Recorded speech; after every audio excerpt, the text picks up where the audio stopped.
বিসমিল্লাহির রহমানির রহিম। প্রিয় অর্থনীতি চতুর্থ বর্ষের শিক্ষার্থীরা, আজ আমরা তোমাদের সাথে আলোচনা করব অর্থনীতি চতুর্থ বর্ষের ইন্টারন্যাশনাল ইকোনমিক্স 2 এর একটি বিষয় নিয়ে, যে বিষয়টিতে শিক্ষার্থীরা অনেক সময় বই পেয়ে থাকে। যদিও এই বিষয়টা খুবই মজার, এই বিষয়টাতে সাধারণত চিট্টির খেলা হয়ে থাকে। আজকের ক্লাসটা অবশ্য তৃতীয় বর্ষের শিক্ষার্থীরাও দেখে উপকৃত হতে পারবে। দেখো, আমরা পূর্বে অফার রেখা সম্পর্কে জেনেছি বা প্রশ্নের সম্মুখীন হয়েছি। এখন অফার রেখা কি সেটা তো আমরা জানি। অফার রেখা নিয়ে আমরা কিছু আলোচনা করব, যেটি পরীক্ষায় প্রশ্ন এসে থাকে। দেখো, আমাদেরকে যদি প্রশ্নে বলা হয়ে থাকে যে বাংলাদেশের অফার রেখা অঙ্কন করো, তাহলে দেখো আমরা কি করি। আমরা সাধারণত এই ভূমি অক্ষ নিলাম, লম্ব অক্ষ নিলাম, মূলবিন্দু নিলাম, এদিকে নিলাম পাঠ, এদিকে নিলাম পাট আর ধান, পাট আর ধান, এক্স ওয়াই নিলাম। এখন বাংলাদেশে অফার রেখা যখন অঙ্কন করতে বলা হয়, দেখো আমরা কীভাবে বাংলাদেশে অফার রেখাটা অঙ্কন করে ফেলি। ও এ হচ্ছে বাংলাদেশে অফার রেখা। এক্ষেত্রে দেখো আমরা কি করি, x1 x2 x3 ক্ষেত্রে আমরা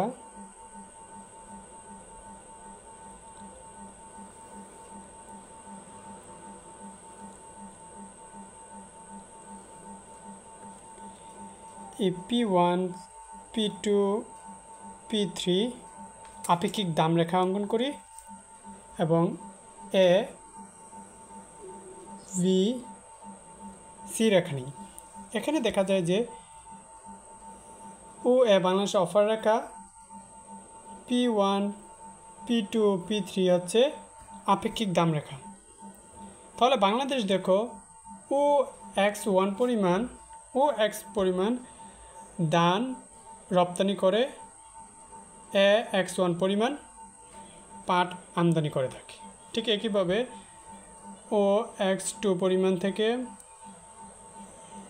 রপ্তানি করে, বি x2 পর্যন্ত আমদানি করে পাট। আবার ও x3 ধান রপ্তানি করে, সি x3 পরিমাণ পাট আমদানি করে থাকে। এভাবে আমরা বাংলাদেশ অফার রেখার ব্যাখ্যা দিয়েছি এবং পরীক্ষা আসলেও আমরা ঠিক এভাবে দিয়ে থাকি। এ হচ্ছে বাংলাদেশে অফার রেখা ও এ। এখন দেখো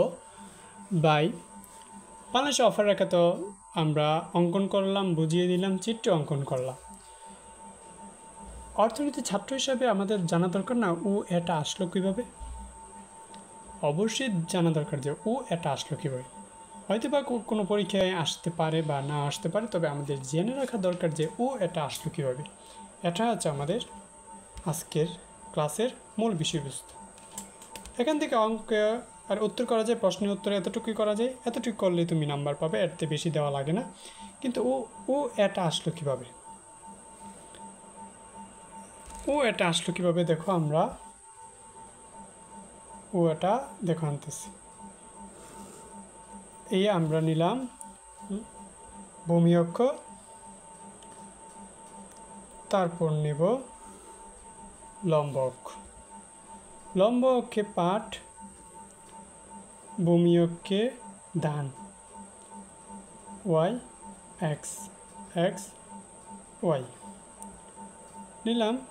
এখন দেখো আমরা একটা নিরপেক্ষ রেখা আঁকলাম,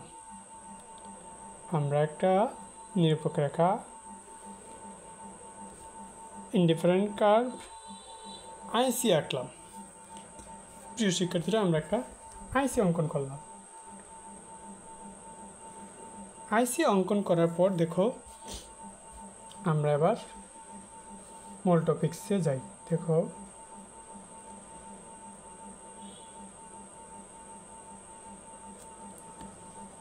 যে ও এ বি একটা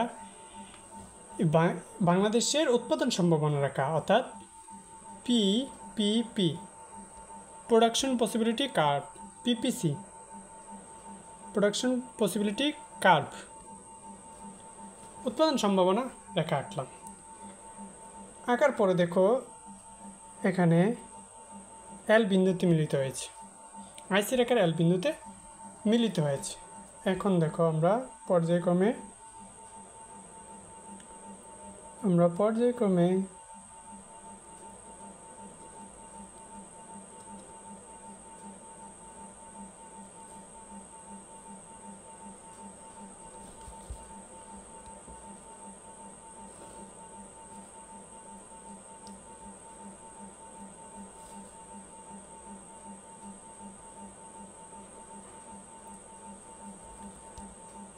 আমরা আইসি রেখা অঙ্কন। এখন দেখো ও prime A prime B prime উৎপাদন সম্ভাবনা সম্প্রসারণ করলাম, কমিয়ে ফেললাম। এর ক্ষেত্রে আমরা উৎপাদন সম্ভাবনা নিচে যেহেতু কমিয়ে ফেললাম, কে বিন্দুতে মিলিত হলো, কে বিন্দুতে মিলিত হলো। এখন দেখো আমরা চিত্রের সুবিধার্থে আমরা কি করছি, চিত্রের সুবিধার্থে আমরা অঙ্কন করে নিচ্ছি। এক্ষেত্রে দেখো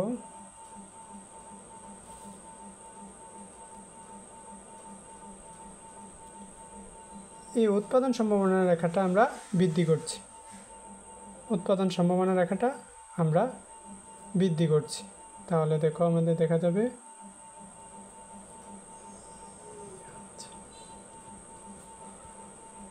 ও prime prime A prime prime B prime prime উৎপাদন সম্ভাবনা উপরের দিকে বৃদ্ধি পেয়েছে। এখানে আর বিন্দুতে মিলিত হয়েছে, এটা কিন্তু আর বিন্দুতে মিলিত হয়েছে। তাহলে দেখো আর বিন্দুতে মিলিত হয়েছে, হচ্ছে এস টি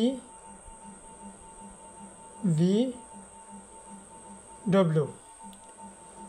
আর এটাই হচ্ছে বাংলাদেশে অফার রাখা টিআই বা ও এ রেখা, ও এ রেখা, এটি বাংলাদেশে অফার রাখা। এই দেখো এই হচ্ছে বাংলাদেশের অফার রেখা, এই যে আমরা বাংলাদেশে অফার রেখা অঙ্কন করেছি, এটাই হচ্ছে বাংলাদেশের সেই অফার রেখাটা।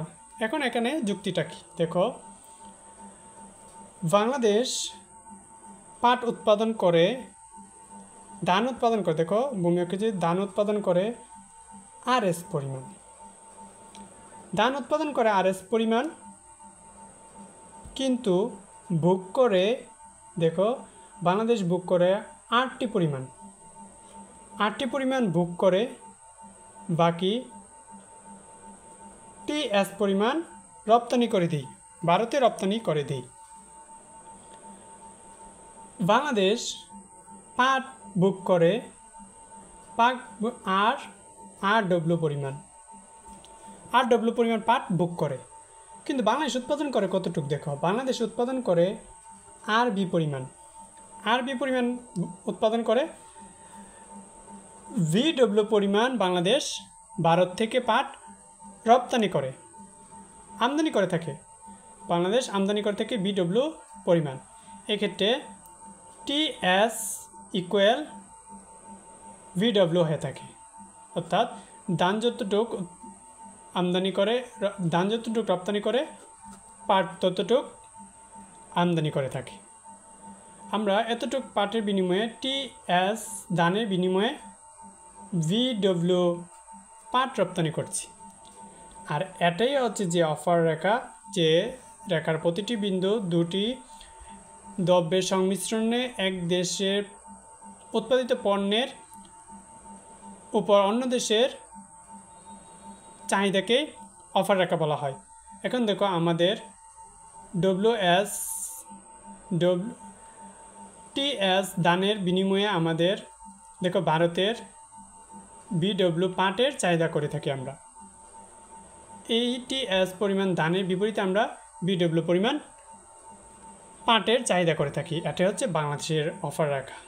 প্রিয় শিক্ষার্থীরা, পরবর্তীতে যে আমরা আলোচনা করব ভারতের অফার রেখা কি এর মাধ্যমে ভারসাম্য এবং কীভাবে এই ভারতের অফার রেখাটা এসেছে এটা নিয়ে আমরা আলোচনা করব। প্রিয় শিক্ষার্থীরা, আশা করি আজকের বিষয়টা বুঝতে পেরেছ। যদিও কখনো এরকম তোমাদের টাইপের প্রশ্ন খুবই কম আসে, এটা গবেষণার ক্ষেত্রে করে থাকে। তারপরে যদি কোথাও যদি তোমাকে বলা হয় বাংলাদেশে অফার রেখাটা অঙ্কন করো এবং এই অফার রেখাটা কীভাবে আসলো তুমি এটা ব্যাখ্যা দাও, তাহলে ব্যাখ্যা দিতে পারবে বলে মনে করি। প্রিয় শিক্ষার্থীরা, সবাইকে ধন্যবাদ।